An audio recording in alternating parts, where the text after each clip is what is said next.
Hi everyone, thanks for watching this video about the replacement of the cabin air filter for a 2013 Honda Odyssey.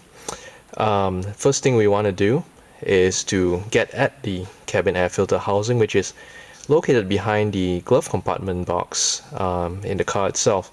So what you have to do is, first of all, remove the glove compartment by lowering it and unattaching it from its current attachments. And this is the glove compartment box that's currently open.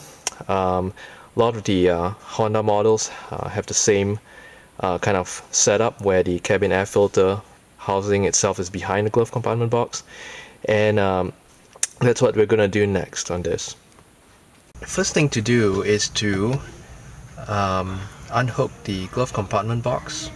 And the way you do that is to remove the stop guide that's located.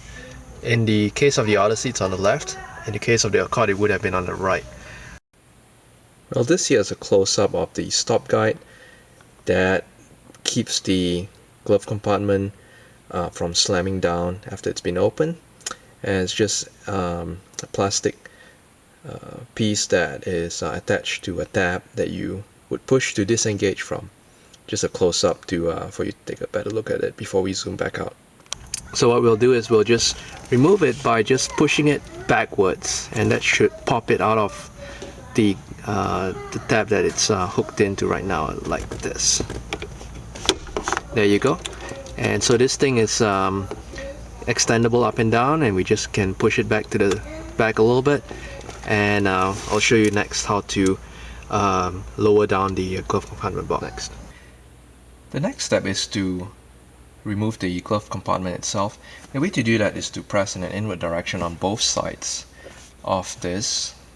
These sides are plastic and flexible, so pressing it on an inward would allow the stop guides on looking at either side to be able to move past the plastic trim over here and allow it to now pivot down all the way. There are two hinge points for this glove compartment, and you would want to, I think it being a good idea to actually just remove it entirely from just by just applying a little bit of pressure upwards, and it comes off very easily because this thing easily pops out to begin with. So this would just get it out of the way, and then we will be able to have clear access to the cabin air filter housing next, and we'll go into that as the next step to this. So this plastic frame over here is the cabin air filter housing, and there are two tabs on either side. You can also see there are some markings on the front of the housing, and that tells you the direction of airflow. In this case, the airflow is going from top to bottom.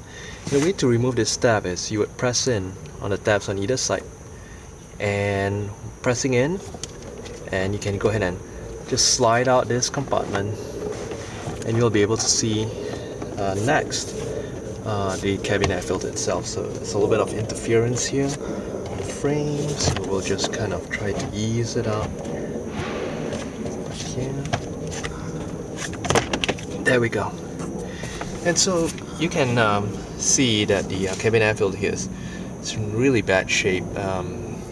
This car's had 15,000 miles on it driven so far, and it's easy for sometimes these things to wear out or be used up a lot sooner than the recommended replacement interval. You can always give it the eye check and see that it needs replacement, in which case, in this case it does. So the way to take it out of this housing is you just use your fingers to press it out from the bottom up, and it just comes off like that. And you can see the housing itself, what it looks like. Let's put that aside.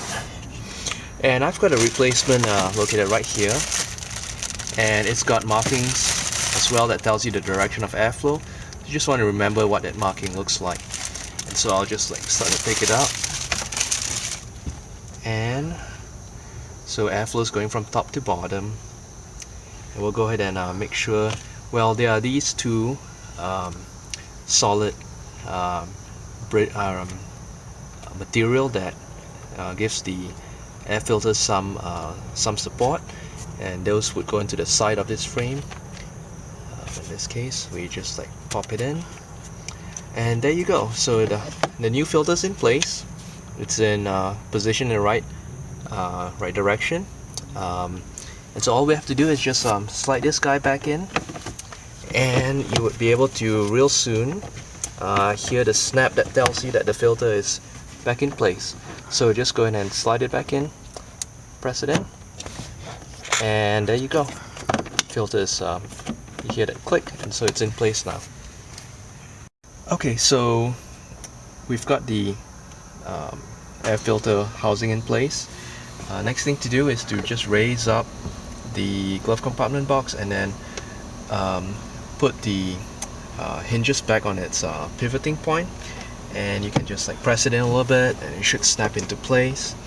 And now this guy is all ready to be put back, and again we just reverse the order of installing this thing or removing it by pressing it on the sides. That pushes the stop guide a little bit inward so that it can slide into place, and then you also can hear a slight snap once it's in place. So this thing is almost all set. The last thing we want to do is put back the stop guide and reattach it. Okay, so now the last thing to do is to reattach the stop guide, and what you would do is you would use your fingers to gently lower it.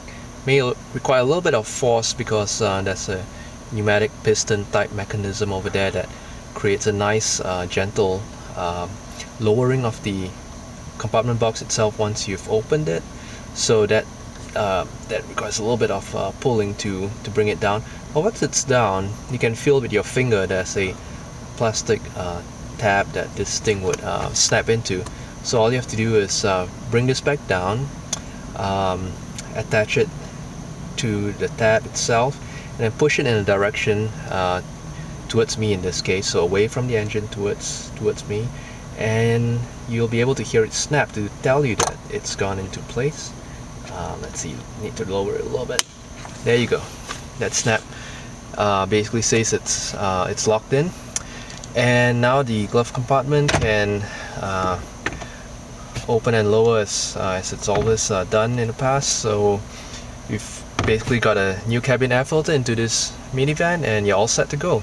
So thank you so much for watching. Hope this was useful to you, and I hope to see you next time as well in other videos. Bye now.